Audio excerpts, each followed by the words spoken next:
আমরা ইতিহাসের বুকে তিন মহাবিপ্লব দেখেছি যা তিন সাম্রাজ্যের পতন ঘটিয়েছে গত ২৫০ বছরে। আমরা বলছি ফরাসি বিপ্লবের কথা, রুশ বিপ্লবের কথা আর কিউবার বিপ্লবের কথা। মজার ব্যাপার হলো এই যে সব মহাবিদ্রোহ যা কিনা শুরু হয়েছিল এক গণবিক্ষোভের মধ্যে দিয়ে, তাদের পেছনের প্যাটার্ন বা নকশাটা যদি দেখা যায় তবে এই তিনটে নকশাই কিন্তু অবিকল এক। শুধু তাই নয়, এই তিন মহাবিপ্লবের যে বিভিন্ন পর্যায় বা ধাপগুলো দেখা যায় সেই ধাপগুলো অবিকল এক। মনে হবে যেন স্থান কাল পাত্র আলাদা হলো একই ইতিহাসের পুনরাবৃত্তি, যেই ইতিহাস রক্তাক্ত, বিশৃঙ্খলাপূর্ণ আর অন্তিম পরিণতি অত্যন্ত নির্মম। যখন প্রতিপত্তি চরম সীমাতে থাকে তখন এই সাম্রাজ্যগুলো ভাবতেও পারেনি যে শেষের দিনগুলো এত চমকপ্রদ, এত ভয়ঙ্কর হবে। সবাই ভেবেছে তারা ব্যতিক্রমী, তারা চিরস্থায়ী, কিন্তু ইতিহাস বলে কেউই ব্যতিক্রমী নয়। তবে বিস্ময়ের এখানেই শেষ নয়। আজকের দিনে দাঁড়িয়ে যদি আমরা আমেরিকার দিকে তাকাই তাহলে দেখব যে এই চূড়ান্ত পর্যায়ের দিকে অনেক ধাপই এগিয়ে গেছে আমেরিকা। তাহলে কি বলা যেতে পারে আমেরিকা একটা টাইম বোমার উপর দাঁড়িয়ে? পতন কি অনিবার্য? কিছুদিন আগেই আমেরিকার বুকে চূড়ান্ত গণবিক্ষোভ আমরা দেখেওছি, যার আগুন এখনও নেবেনি। আপনারা বলবেন বিক্ষোভ, মিছিল এ তো সব জায়গাতেই হয়, কিন্তু না, একটা বিক্ষোভ কোনো একটা ইস্যুতে হলো সেটা কোনো বড় ব্যাপার নয়। আমেরিকাতে আমরা যা দেখেছি তা হলো ওদের প্রেসিডেন্টের বিরুদ্ধে। আমেরিকার প্রেসিডেন্ট ডোনাল্ড ট্রাম্প এই বিক্ষোভকে একদমই পাত্তা দিতে রাজি নয়। যেমন ফ্রান্সের ষোড়শ লুইও জনগণের ক্ষোভকে গুরুত্ব দিতে রাজি ছিলেন না। ১৭৮৯-তে ফ্রান্স ছিল বিশ্বের সবচেয়ে শক্তিশালী রাষ্ট্র, ধনী, সংস্কৃতি সম্পন্ন, প্রগতিশীল। তার ৫ বছরের মধ্যে ফরাসি সরকারের পতন ঘটে, রাজা রানী দুজনেরই জনসমক্ষে শিরশ্ছেদ ঘটে। সাম্রাজ্য জুড়ে নেমে আসে বিশৃঙ্খলা, যাতে ৪০,০০০ লোককে মৃত্যুদণ্ড দেওয়া হয় রাজনৈতিক অপরাধের অভিযোগে।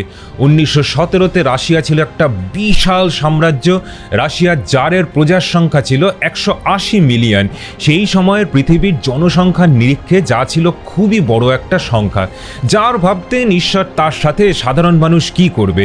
এখানেও জার রাজত্বের পতন ঘটে, জারকে গুলি করে মারা হয়। বলশেভিকরা ক্ষমতাতে আসে, গৃহযুদ্ধে কয়েক মিলিয়ন লোকের মৃত্যু হয়। এগিয়ে আসি ১৯৫৯-এ। কিউবা কিন্তু একটা খুব ধনী উন্নতশীল দেশ ছিল। সারা পৃথিবীর পর্যটকদের আকর্ষণ ছিল কিউবা এবং ওখানকার ক্যাসিনো। অর্থনীতিও মজবুত। ওখানে শাসক ফুলগেন্সিও বাতিস্তা ভাবতেন যে আমেরিকা তার পাশে। কিউবার সাধারণ মানুষের বিক্ষোভ আমেরিকার মাফিয়া আর আমেরিকার বহুজাতিক সংস্থাগুলো ডলারের বিনিময়ে কিনে নেবে। ২ বছরের মধ্যে ফিডেল কাস্ট্রোর নেতৃত্বে গণবিক্ষোভে সরকারের পতন ঘটে। ৩ আলাদা সময়, ৩ আলাদা সাম্রাজ্য, ৩ আলাদা বিপ্লব, কিন্তু নকশা কিন্তু একেবারে এক। ৩ আপাত স্থিতিশীল সরকার আর ধনী সাম্রাজ্য একদম তাসের ঘরের মতো ভেঙে পড়ল। কোনো প্রাকৃতিক দুর্যোগ নয়, বহিরাগত আক্রমণ নয়, নিজের মধ্যেই ঘটে যাওয়া এক বিস্ফোরণ আর তাতেই পতন। আর সব ক্ষেত্রেই কোনো সরকার বিন্দুমাত্র আঁচ করতে পারেনি যে সামনের দিনগুলো কত ভয়ঙ্কর হতে চলেছে তাদের জন্য। প্রত্যেকবারই তারা ভেবেছিল যে তারা ধরা ছোঁয়ার ঊর্ধ্বে, সাধারণ মানুষকে তারা সারা জীবন দমিয়ে রাখতে পারবে। আর প্রাথমিক যে আশঙ্কার চিহ্নগুলো সেগুলো সব পুরোপুরি বর্তমান আজকের দিনের আমেরিকার ক্ষেত্রে। প্রতিষ্ঠানের প্রতি অনাস্থা তলানিতে গিয়ে ঠেকেছে। যুব সমাজের মধ্যে চূড়ান্ত হতাশা, উচ্চশিক্ষার প্রতি চূড়ান্ত অবিশ্বাস। আমেরিকার তথাকথিত গণতন্ত্রের নিচে এক চাপা জনরোষ। কী কারণ? আমেরিকার এই নো কিং বিক্ষোভের মতো বিক্ষোভ মাথাচাড়া দিয়ে উঠছে কেন? আমেরিকা তো গণতন্ত্র, ওখানে রাজা কোথায়? তাই ওখানে তো দড়ি ধরে মারো টান, রাজা হবে খান খান, এই টাইপের স্লোগান ওঠারই কথা নয়। তাহলে প্রশ্ন উঠছে, আমেরিকার এই যে দ্বিদলীয় ব্যবস্থা, সেখানে মাত্র 2টো দলই রাজনীতিতে অংশগ্রহণ করতে পারবে, এটা কি সত্যিকারের গণতন্ত্র? নাকি চীন বা নর্থ কোরিয়ার একদলীয় ব্যবস্থার থেকে অল্প একটু ভালো বলা যেতে পারে? চীনে মাত্র একটা পার্টি শুধু ক্ষমতাতে থাকতে পারে, আমেরিকাতে মাত্র 2টি। যদি নির্বাচনের কথা বলা হয় তাহলে নির্বাচন তো পাকিস্তানেও হয়, সেটাই তো আর গণতন্ত্রের মাপকাঠি নয়। আমেরিকায় যে দ্বিদলীয় ব্যবস্থা, সেখানে প্রকৃত সংখ্যালঘু যারা, তাদের হয়ে কে কথা বলবে?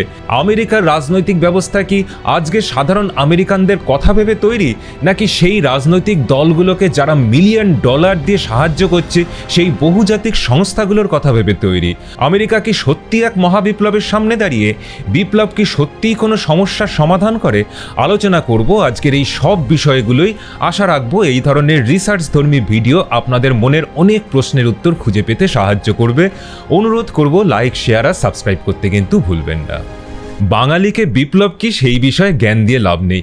এক সময় লাল বাংলার দেওয়ালে দেওয়ালে বিপ্লব দীর্ঘজীবী হোক এটা লেখা থাকতো। কমিউনিজমের চেনা পরিচিত আফিংগুলো এখনও বাংলার রন্ধ্রে রন্ধ্রে বাস করে। শ্রেণীহীন মানুষের লড়াই, সর্বহারার সংগ্রাম ইত্যাদি ইত্যাদি বিষয় নিয়ে আজকের দিনেও যাদবপুর ইউনিভার্সিটির মতো লাল দুর্গতে যারা পড়াশোনা করেছেন বা করেন তারা ঘন্টার পর ঘন্টা বক্তৃতা দিয়ে যেতে পারবেন। কিন্তু প্রশ্ন হলো, বিপ্লব কি সবসময় সর্বহারা দরিদ্র মানুষের বিক্ষোভ? মিছিল, রায়ট, স্লোগান আওড়ানো, এক দলকে ক্ষমতা থেকে সরিয়ে আরেক দলকে ক্ষমতাতে বসানো, এগুলোই কি বিপ্লব? তাহলে তো বলা যেতে পারে স্বাধীনতার পর বাংলাদেশে কতগুলো বিপ্লব এসছে, সামনের দিনে আরো কত আসবে তার কোনো ইয়াত্তা নেই। ইতিহাস বলে যত মহাবিপ্লব হয়েছে সেগুলো হয়েছে আপাত ধনী সমাজে। অষ্টাদশ শতকের ফ্রান্স, বিংশ শতকের রাশিয়া আর কিউবা সবাই কিন্তু ছিল পৃথিবীর ধনীতম দেশগুলোর মধ্যে অন্যতম। অপরদিকে ভারত তো আজও একটা গরিব দেশই বলা যেতে পারে। তাহলে এই বিপ্লব ব্যাপারটা লাল বাংলার দেয়াল লিখন ছেড়ে মাটিতে কেন পা রাখতে পারল না? প্রশ্ন কিন্তু আরও থেকে যায়। যেই সমস্যার থেকে মুক্তি পেতে মহাবিপ্লব ঘটে সেই সমস্যার সমাধান কি মহাবিপ্লবের মধ্যে দিয়ে ঘটে? ইতিহাস বলে যে পরিবর্তনের মধ্যে দিয়ে যা আসে তা সমাজের পক্ষে আরও খারাপই হয়। বেশি দূরে যাওয়ার দরকার নেই। ভারতের বুকে নকশাল আন্দোলনের রক্তাক্ত স্মৃতি এখনো মুছে যায়নি। গত আগস্টে বাংলাদেশের বুকে যা হয়েছে তাতে বাংলাদেশ অধঃপতনের আরও বেশ কিছু ধাপ এগিয়ে গেছে। ইতিহাস বলে মহাবিপ্লব তখনই হয় যখন একটা রাজনৈতিক ব্যবস্থা মানুষের প্রত্যাশা পূরণ করতে ব্যর্থ হয়। সমাজের শ্রেণী বৈষম্য এতটাই বৃদ্ধি পায় যে তখন সাধারণ মানুষ প্রতিষ্ঠানের উপর ভরসা হারায়। যখন শান্তিপূর্ণভাবে পরিবর্তন অসম্ভব হয়ে ওঠে তখনই মানুষ হিংসাত্মক হয়ে ওঠে, যেটা আস্তে আস্তে দাবানলের মতো ছড়িয়ে পড়ে। এটা আমার কথা নয়, আমেরিকার প্রাক্তন রাষ্ট্রপতি জন এফ কেনেডি বলে গেছেন। ইতিহাস বলে যে এই মহাবিপ্লব একদম 6 দফার মধ্যে দিয়ে ধাপে ধাপে এগিয়ে গিয়ে তারপর চূড়ান্ত পরিণতি লাভ করে। আজ যদি আমেরিকার দিকে তাকাই তবে দেখব যে তারা 5ম ধাপে রয়েছে। আর এক ধাপের পরেই কি আমরা দেখব যে ইতিহাসের পরবর্তী মহাবিপ্লব আমেরিকার বুকে হচ্ছে? সমস্ত প্রাথমিক সংকেত কিন্তু তাই ইঙ্গিত করছে। একটু বুঝিয়ে বললে বুঝবেন যে এই 6টা ধাপ কি। প্রথম ধাপে শ্রেণী বৈষম্য আর সম্পদের বৈষম্য চূড়ান্ত পর্যায়ের দিকে পৌঁছয়। ফ্রান্সে বনেদি লোকজন কোনো কর দিত না। রাশিয়ার জার আর বনেদি লোকজন সব কিছু ভোগ করত। কিউবাতে বাতিস্তার সরকার আমেরিকার মদতে নিজেদের জনগণকেই লুট করছিল। এই বাতিস্তার সরকারের পতন ঘটিয়ে ফিডেল কাস্ট্রো কমিউনিস্ট সরকারের সূচনা করে। অর্থনৈতিক বৈষম্য সবসময় সব সমাজে থাকে, কিন্তু এটা ততক্ষণ কোনো প্রবলেম নয় যতক্ষণ দেশের অর্থনীতি সার্বিক হারে বাড়তে থাকে। যেমন আজকের ভারত কি চীন, যখন অর্থনীতি থমকে দাঁড়ায় আর তা সত্ত্বেও সমাজে অর্থনৈতিক বৈষম্য বাড়তে থাকে তখন জনরোষ দানা বাঁধে। আজকের আমেরিকার অর্থনীতি ঋণ ভারে জর্জরিত, কিন্তু দেশের ভেতরে অর্থনৈতিক বৈষম্য ক্রমবর্ধমান। 1980-তে আমেরিকার ধনীতম 1% মানুষ দেশের 8% সম্পদের মালিক ছিল, আজ সেটা 32%। এই বৈষম্য ফরাসি বিপ্লবের সময় ফ্রান্সে যে অর্থনৈতিক বৈষম্য ছিল তার থেকেও বহুগুণে বেশি। কোভিডের পর 2-3 বছরে আমেরিকার ধনীতম 0.1%-এর ওয়েলথ দ্বিগুণ হয়েছে। আর ওদিকে দেশের অর্ধেক মানুষ যারা গরিব, মানে দেশের 50% মানুষের কাছে দেশের কতটা সম্পদ রয়েছে জানেন? মাত্র 2.5%। ধনী আর দরিদ্রের মধ্যে বৈষম্য এত তীব্র কোনোদিন ইতিহাসে দেখা যায়নি। ধনীদের আছে প্রাইভেট জেট, সমুদ্র বিহার, মহাকাশ ভ্রমণ, আর সাধারণ মানুষের নিজের বাড়িটার জন্য ইএমআই দিতে গিয়েই মাইনের বেশিরভাগটা বেরিয়ে যাচ্ছে। উচ্চশিক্ষার খরচ দিনকে দিন বাড়ছে, কিন্তু শিক্ষা শেষে চাকরির কোনো নিশ্চয়তা নেই। 2015-তে 57% আমেরিকার উচ্চশিক্ষার প্রতি ভরসা ছিল, আজ সেটা 36%-এ দাঁড়িয়েছে। আজ থেকে কিছু বছর বাদে সংখ্যাটা তাহলে কোথায় গিয়ে দাঁড়াবে? নিশ্চিতভাবে যে বিক্ষোভ মাথাচাড়া দিয়ে উঠছে এ ব্যাপারে কোনো সন্দেহ নেই। এরপরে দ্বিতীয় দফা হলো সরকারের দুর্নীতি বা অপদার্থতা। ফ্রান্সে ষোড়শ লুই আর্থিক সংস্কার করতে ব্যর্থ হয়েছিলেন। রাশিয়ার জার দুর্বল রাজা ছিলেন। কিউবাতে বাতিস্তা ছিলেন আমেরিকার এজেন্ট। কিউবার 70% কৃষি জমি আমেরিকাকে বিকিয়ে দেওয়া হয়েছিল। আমেরিকার বহুজাতিক সংস্থা আর আমেরিকার মাফিয়া এই দুইয়ে মিলে কিউবাকে নিয়ন্ত্রণ করত।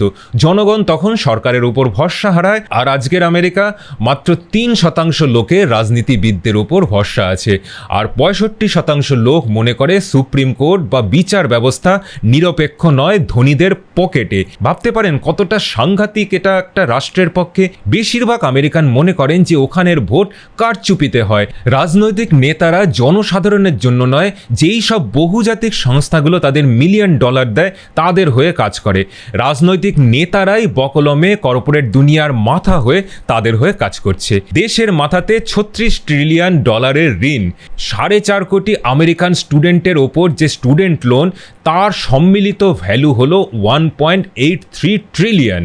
স্বাভাবিকভাবেই রাজনীতির দুই মেরুর সমর্থকরাই আজ আস্থা হারিয়েছে তাদের নেতাদের থেকে। আর তারপরেই আসে তৃতীয় ধাপ, মধ্যবিত্ত শ্রেণী উগ্রপন্থী হয়ে ওঠে। এটা অত্যন্ত গুরুত্বপূর্ণ একটা অধ্যায়। বিপ্লব কখনো সর্বহারা মানে গরিব শ্রেণীদের থেকে শুরু হয় না, শুরু হয় যখন মধ্যবিত্ত শ্রেণী উগ্রবাদী হয়ে ওঠে।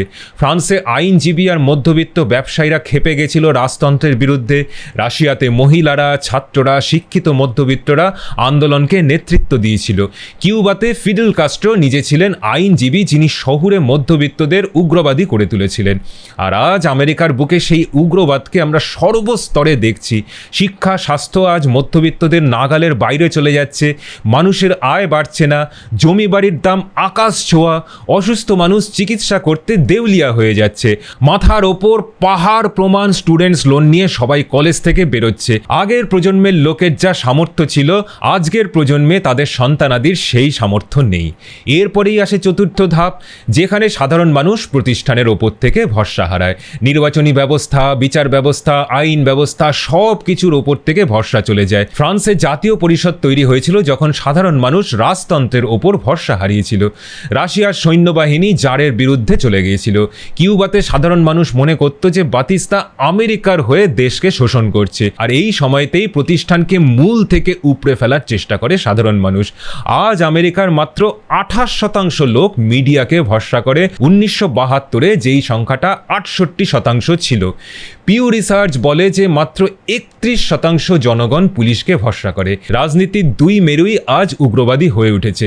রাজনীতি থেকে বিচার ব্যবস্থা, মিডিয়া থেকে পুলিশ, সব কিছুকেই পক্ষপাত দুষ্ট মনে করা হয়। আর সেটা যখন হয়, তখন একটা সাম্রাজ্য ভাঙনের পরের ধাপের দিকে এগিয়ে চলে। পঞ্চম ধাপ, যখন উগ্রবাদী গ্রুপগুলো আর তাদের ধারণাগুলো জনতার সমর্থন পেতে শুরু করে, তারা বিকল্প ব্যবস্থার কথা বলতে শুরু করে। ফ্রান্সে ম্যাক্সিমিলিয়ান রোবোস্পিয়ার আর তার সাঙ্গপাঙ্গ, যাদের বলা হতো জ্যাকোবিনস, তারা সমাজে উগ্রপন্থার বীজ রোপণ করেছিল। রাশিয়ায় সেই কাজটা করেছিল বলশেভিকরা, আর কিউবাতে ফিডেল কাস্ট্রোর নেতৃত্বে কমিউনিস্টরা। এরা সবাই শ্রেণী বৈষম্য ঘোচানোর কথা বলেছে, দুর্নীতি দমনের কথা বলেছে, এক উজ্জ্বল ভবিষ্যতের স্বপ্ন দেখিয়েছে, আর সাধারণ মানুষ তাদের চোখ বুজে ভরসা করেছে। বিপ্লবীদের প্রতি ভালোবাসাতে যতটা নয়, বর্তমান সরকারের প্রতি ঘৃণাতে তারা বিকল্প ব্যবস্থার দিকে ঝুঁকে পড়ে। আজ ডোনাল্ড ট্রাম্পের এই পাগলামো, এই উগ্রতা, আর সাথে আমেরিকাকে আবার গ্রেট করার যে স্লোগান, অর্থাৎ কিনা মাগা বা মেক আমেরিকা গ্রেট এগেইন, এই স্লোগান এটাই প্রমাণ করে যে আমেরিকা এই চতুর্থ ধাপে দাঁড়িয়ে, যেখানে এই উগ্রবাদ মাথাচাড়া দিয়ে উঠছে। আর তার জন্যই একদিকে উগ্রতা আর ভবিষ্যতের সোনালী দিনের স্বপ্ন একসাথে জনতাকে গেলানো হচ্ছে। ষষ্ঠ এবং অন্তিম পর্যায়, সরকারের পতন এবং সার্বিক বিশৃঙ্খলা। ফ্রান্সে ষোড়শ লুইয়ের শিরশ্ছেদ, রাশিয়াতে জারকে গুলি করে হত্যা, কিউবাতে বাতিস্তা পালিয়ে নিজের প্রাণ বাঁচায়। এই সবগুলোর ক্ষেত্রেই দেখা যায় যে লক্ষ লক্ষ লোকের প্রাণ যায় এর সাথে সাথে, কিন্তু বিপ্লব যে প্রতিশ্রুতি নিয়ে আসে সেটা পূর্ণ করতে সম্পূর্ণভাবে ব্যর্থ হয়। নতুন স্বৈরাচারী ক্ষমতাতে আসে কারণ এই বিপ্লবের নেতৃত্ব দিয়েছে চরমপন্থীরা, উগ্রবাদীরা। আর সবাই জানে উগ্রবাদীরা বিকাশ নয়, বিনাশী করতে জানে। মধ্যপন্থীদের দাবিয়ে রাখা হয়। জনগণ যতদিনে বুঝতে পারে ততদিনে অনেক দেরি হয়ে গেছে। আজ কি আমেরিকার এই ষষ্ঠ বা অন্তিম ধাপটা শুধু সময়ের অপেক্ষা? ইতিহাস বলে পঞ্চম থেকে ষষ্ঠ ধাপ খুব বেশি সময় নেয় না। আর তার জন্যই ইতিহাসের পাতা ধরে একটু হেঁটে যেতে হবে আমাদের। যেমন ধরুন ফরাসি বিপ্লবের কথা যদি বলি, 1780-তে ফ্রান্স ছিল বলতে গেলে ইউরোপের অর্থনৈতিক এবং সাংস্কৃতিক কেন্দ্রবিন্দু। বিজ্ঞান, সাহিত্য, সঙ্গীত, দর্শন, ফ্যাশন সব কিছুতে ফ্রান্স অগ্রগণ্য ছিল। ভলতেয়ার, জিন জ্যাক রুশোর মতো ফরাসি দার্শনিকদের প্রভাবে যুক্তিবাদের জন্ম ইউরোপে। অ্যান্টোয়েন ল্যাভোইসিয়ার, ক্লড লুইস বার্থোলেট ইত্যাদির মতো বিজ্ঞানীদের প্রভাবে ফ্রান্সের শিল্প বিপ্লব দ্রুত গতিতে এগিয়ে গিয়েছিল। আর তার কারণ ছিল এই শিল্প বিপ্লবের পেছনে রাজা ষোড়শ লুইয়ের পৃষ্ঠপোষকতা। ফ্রান্সের রাজতন্ত্র 800 বছর ধরে ফ্রান্সের বুকে রাজত্ব করেছে। বাইরের চাকচিক্যের মধ্যেই ভেতর থেকে ঘুণটা ধরে আসছিল, সেটা সবারই নজর এড়িয়ে যায়। মহাবিপ্লবের প্রথম ধাপ প্রাতিষ্ঠানিক শ্রেণী বিভাজন। অন্যান্য অনেক ইউরোপীয় সমাজের মতোই ফ্রান্সেও একটা কঠোর শ্রেণী বিভাজন ছিল। সবার উপরে ছিল ধর্মযাজক সম্প্রদায়। তারা এত ধনী ছিল যে প্রায় সারা দেশে 10% জমির মালিক তারাই ছিল। এরা কোনো রকম ট্যাক্স দিত না। তারপর হলো বনেদি অভিজাত বংশের লোকেরা। এরা দেশের 25% জমির মালিকানা ভোগ করত। এরাও কোনো রকম ট্যাক্স দিত না। তৃতীয় শ্রেণীতে ছিল সমাজের বাকি লোকজন, একমাত্র যাদের ট্যাক্স দেওয়ার দায়িত্ব ছিল। প্রথম 2 শ্রেণীর বিলাসবহুল জীবন চলত এই তৃতীয় শ্রেণীর দেওয়া ট্যাক্সের টাকাতেই। শ্রমিক কৃষকদের জোর করে কাজ করিয়ে নেওয়া স্বল্প পারিশ্রমিকে খুবই সাধারণ ব্যাপার ছিল তখন। 1788-তে গমের উৎপাদন কম হওয়াতে ব্রেডের দাম খুব বেড়ে যায়। সেই সময়ের ফ্রান্সে একজন সাধারণ মানুষের মাসকাবারি খরচের 88% খরচ চলে যেত রুটি কিনতে। সাধারণ মানুষের রুটি কেনার ক্ষমতা নেই, ওইদিকে অভিজাতদের পার্টিগুলোতে এক সন্ধ্যের খরচ ছিল একজন সাধারণ মানুষের সারা জীবনের আয়ের থেকে বেশি। এরপরে আসে দ্বিতীয় ধাপ, ব্যাপক হারে দুর্নীতি আর তাকে নিয়ন্ত্রণ করার অক্ষমতা। ষোড়শ লুই ছিলেন দুর্বল রাজা। ক্রমাগত যুদ্ধে সরকারি খাজনা ফুরিয়ে এসেছিল, তাই সাধারণ মানুষের ওপর থেকে ট্যাক্স কমানোর বদলে আরও বেশি করে ট্যাক্স আরোপ করা হলো। লুই যখন অর্থনৈতিক সংস্কার করতে উদ্যোগী হলেন, তখন বনেদি অভিজাতরা তাকে সমর্থন করল না। 1789-তে অবস্থা এমন দাঁড়ালো যে সরকার 4 দিক থেকে ঋণে জর্জরিত, সাধারণ মানুষের রুটি কিনে খাবার পয়সা নেই। এরপরেই আসে তৃতীয় ধাপ, মধ্যবিত্ত শ্রেণীর মধ্যে চরমপন্থার উদ্রেক হওয়া। এদের মধ্যে আইনজীবী, ব্যবসায়ী, এমনকি শিক্ষিত মধ্যবিত্তরাও পড়ত। এরা সবাই সবার সমান অধিকার, রাজনৈতিকভাবে সমান প্রতিনিধিত্বের দাবি করতে শুরু করলো। অর্থাৎ সবার ভোটই সমান গুরুত্ব পাবে, এই রকমই একটা দাবি করা হচ্ছিল। কিন্তু অভিজাত শ্রেণীর মদতে ষোড়শ লুই এই দাবিকেও নস্যাৎ করে দেন, যেটা বারুদে আগুনের মতো কাজ করে। জুলাই 14, 1789-এ প্যারিসের উত্তাল জনতা বাস্তিলের কারাগার দুর্গ আক্রমণ করে, যা ছিল রাজতন্ত্রের নিরঙ্কুশ ক্ষমতার প্রতীক। যদিও সেই সময়তে মাত্র 7 জন বন্দী ছিল বাস্তিলের কারাগারে, কিন্তু উপচে পড়া জনরোষের নির্মম শিকার হয়েছিল কারাগারের নিরাপত্তা রক্ষীরা। এটি হলো চতুর্থ ধাপ, যখন সাধারণ মানুষ প্রতিষ্ঠানের ওপর ভরসা হারায়। রাজা, চার্চ, আইন ব্যবস্থা, আদালত সমস্ত কিছুর ওপর থেকেই আস্থা চলে যায়। চার্চ এবং সরকারি সম্পত্তি দখল করল বিক্ষোভকারীরা। এরপরেই আসে পঞ্চম ধাপ। এই উগ্রতা আস্তে আস্তে জনপ্রিয়তা লাভ করতে শুরু করে। ম্যাক্সিমিলিয়ান রোবোস্পিয়ারের মতো উগ্রপন্থীরা রাজতন্ত্রের অবসান এবং ষোড়শ লুইয়ের মৃত্যুদণ্ড দাবি করেছিল। যারা মধ্যপন্থী ছিল তারা পিছু হটতে শুরু করে, কারণ অর্থনীতি তখন আরও দুর্বল হয়ে গেছে। পেটে খিদের আগুন, সাধারণ মানুষের মাথাতে রক্ত উঠে গেছিল। অবশেষে জানুয়ারি 21, 1793-তে ষোড়শ লুইয়ের শিরশ্ছেদ করা হয় জনসমক্ষে। এর ফলে রাজতন্ত্রের অবসান ঘটে। এরপর আসে ষষ্ঠ ধাপ, সরকারের পতন আর তার পরবর্তী বিশৃঙ্খলা। 1 বছরে রোবোস্পিয়ারের শাসনকালে 40,000 লোককে বিনা বিচারে হত্যা করা হয়। শুধু বনেদি নয়, যারা মধ্যপন্থাতে বিশ্বাসী ছিল তাদেরও মৃত্যুদণ্ড দেওয়া হয়। লাইন দিয়ে লোককে গিলোটিনে হত্যা করা হতো, আর জনতা তাড়িয়ে তাড়িয়ে সেই দৃশ্য উপভোগ করত। অবশেষে অবস্থা এমন চরম পর্যায়ে গিয়ে পৌঁছলো যে রোবোস্পিয়ার নিজেই এই গিলোটিনে প্রাণ দিলেন বিপ্লবীদের হাতে। 1799-এ নেপোলিয়ান এক সামরিক অভ্যুত্থানের মধ্যে দিয়ে ক্ষমতা দখল করেন, নিজে সম্রাট হয়ে বসলেন। রাজতন্ত্রের অবসান ঘটাতে গিয়ে যে মহাবিপ্লবের শুরু, তা পরিণত হলো সেনা একনায়কতন্ত্রে। ফ্রান্স ডুবে গেল আরও অন্ধকারে। এরপরে এগিয়ে আসছি 128 বছর, রাশিয়া 1917। রাশিয়ার রাজা ছিলেন জার দ্বিতীয় নিকোলাস। রাশিয়ার রোমানভ বংশ 300 বছর ধরে রাজত্ব করেছে, এক বিশাল সাম্রাজ্য।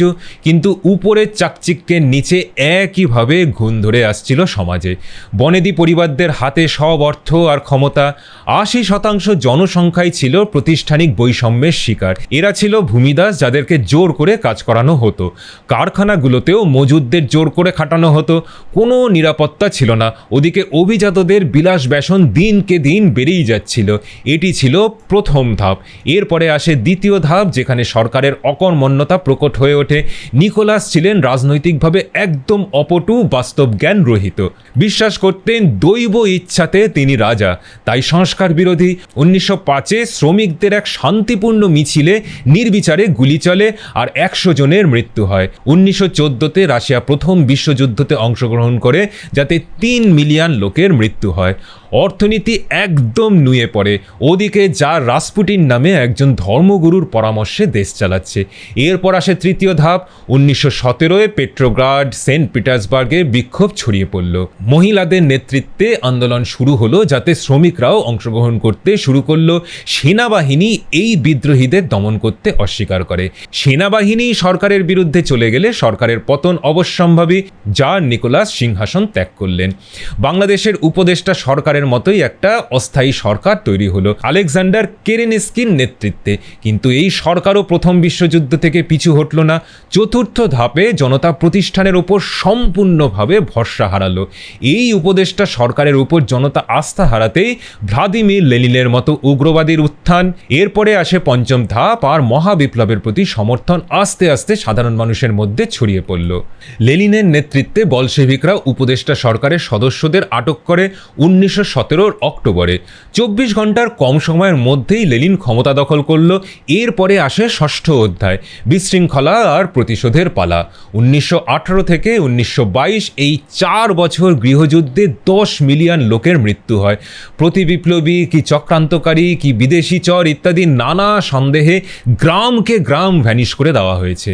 দুর্ভিক্ষতে মারা যায় আরও 1 মিলিয়ন। জুলাই 1918-এ জারকে এবং তার পরিবারকে, যাদের মধ্যে পরিবারের শিশুরাও ছিল, তাদেরকে বেসমেন্টে নিয়ে গিয়ে গুলি করা হয়। লেনিনের পর 1924-এ স্টালিন ক্ষমতাতে আসে, আর তারপরে মৃত্যু হয় আরও 24 মিলিয়নের। এক অক্ষম সরকারের থেকে মুক্তি পেতে যেই বিপ্লব, সেই বিপ্লবের অন্তিম পরিণতি এখানেও এক কঠোর স্বৈরাচারী একনায়কতন্ত্রে। 1959-এর কিউবা ল্যাটিন আমেরিকার ধনীতম দেশগুলোর একটা। আমেরিকার টাকা এসে উপচে পড়ছে, কিন্তু একইভাবে এখানেও অর্থনৈতিক বৈষম্য প্রথমে ভেতর থেকে ঘুণ ধরাতে শুরু করলো। কৃষি জমি থেকে ব্যবসা বাণিজ্য সবই আমেরিকার দখলে, আর ক্ষমতায় রয়েছে আমেরিকার পুতুল ফুলগেন্সিও বাতিস্তা। গরিব কিউবানরা অর্থনৈতিকভাবে নিপীড়িত। একইভাবে প্রথম ধাপ নিয়ে গেল দ্বিতীয় ধাপে। এই দুর্নীতিপূর্ণ সরকারের বিপক্ষে জনরোষ তৈরি হতে শুরু করলো। আমেরিকার মাফিয়া আর তোলাবাজদের টাকাতে সরকার চলত। তৃতীয় ধাপে উগ্রপন্থা আস্তে আস্তে জনপ্রিয়তা পেতে শুরু করলো। আইনজীবী ফিডেল কাস্ট্রো এর নেতৃত্ব দিল। 1953-তে তাকে জেলবন্দি করা হলো। কিন্তু তার যখন বিচার হচ্ছে, তখন কাস্ট্রো যে বক্তৃতা দিয়েছিল সেটা দাবানলের মতো কাজ করেছিল। কাস্ট্রোকে মেক্সিকোতে নির্বাসনে পাঠানো হয়, কিন্তু লুকিয়ে আবার কিউবাতে চলে আসেন 1956-তে। এরপরেই আসে চতুর্থ ধাপ। বাতিস্তার নৃশংসতা যত বাড়তে লাগলো, বিক্ষোভের আগুন তত ছড়িয়ে পড়তে শুরু করলো। আমেরিকাও বিপদ বুঝে সমর্থন সরিয়ে নিল। আমেরিকার কোম্পানি কিউবা ছাড়তে শুরু করলো। এরপরেই পঞ্চম ধাপে মহা বিপ্লব চূড়ান্ত আকার ধারণ করলো। 1958-তে হাজার হাজার লোককে নিয়ে কাস্ত্রো আস্তে আস্তে কিউবা দখল করতে শুরু করলো। 1959-এ নববর্ষের দিন বাতিস্তার পলায়ন আর কাস্ট্রোর ক্ষমতা দখল। এরপরে ষষ্ঠ ধাপ, বিশৃঙ্খলা আর নতুন অত্যাচারী শাসকের উত্থান। গণতন্ত্র, স্বাধীনতা, মুক্ত নির্বাচন ইত্যাদি কথা বললেও মুখোশটা খসে পড়ে কিছুদিনের মধ্যেই। কমিউনিস্ট একনায়কতন্ত্রের সাথে শুরু প্রতিশোধ আর নির্বিচারে হত্যা। এত কিছুর পরে আর নিশ্চয়ই বলতে হবে না যে ইতিহাসের পাতাতে ব্যতিক্রম বলে আসলে কিছু নেই। অহংকার যখনই বাসা বেঁধেছে, তখনই পতনের বীজ বপন হয়েছে। আর পরিবর্তনের নামে যা জনগণ বেছে নিয়েছে, তাতে তারা আরও অন্ধকারে ডুবেছে। আজ আমেরিকা সেই অহংকারের চূড়ান্ত পর্যায়ে গিয়ে পৌঁছেছে, যেখান থেকে ইতিহাস বলে পতন অনিবার্য। শুধু দেখার কতটা নির্মম হয় সেই পতন। আজকের এপিসোডটি এখানেই শেষ করছি। আশা রাখবো যে এই ধরনের রিসার্চধর্মী এপিসোড আপনাদের ভালো লেগেছে। যদি ভালো লেগে থাকে তাহলে যেতে যেতে অনুরোধ করব যে লাইক, শেয়ার আর সাবস্ক্রাইব করতে কিন্তু ভুলবেন না। নমস্কার, ভালো থাকবেন।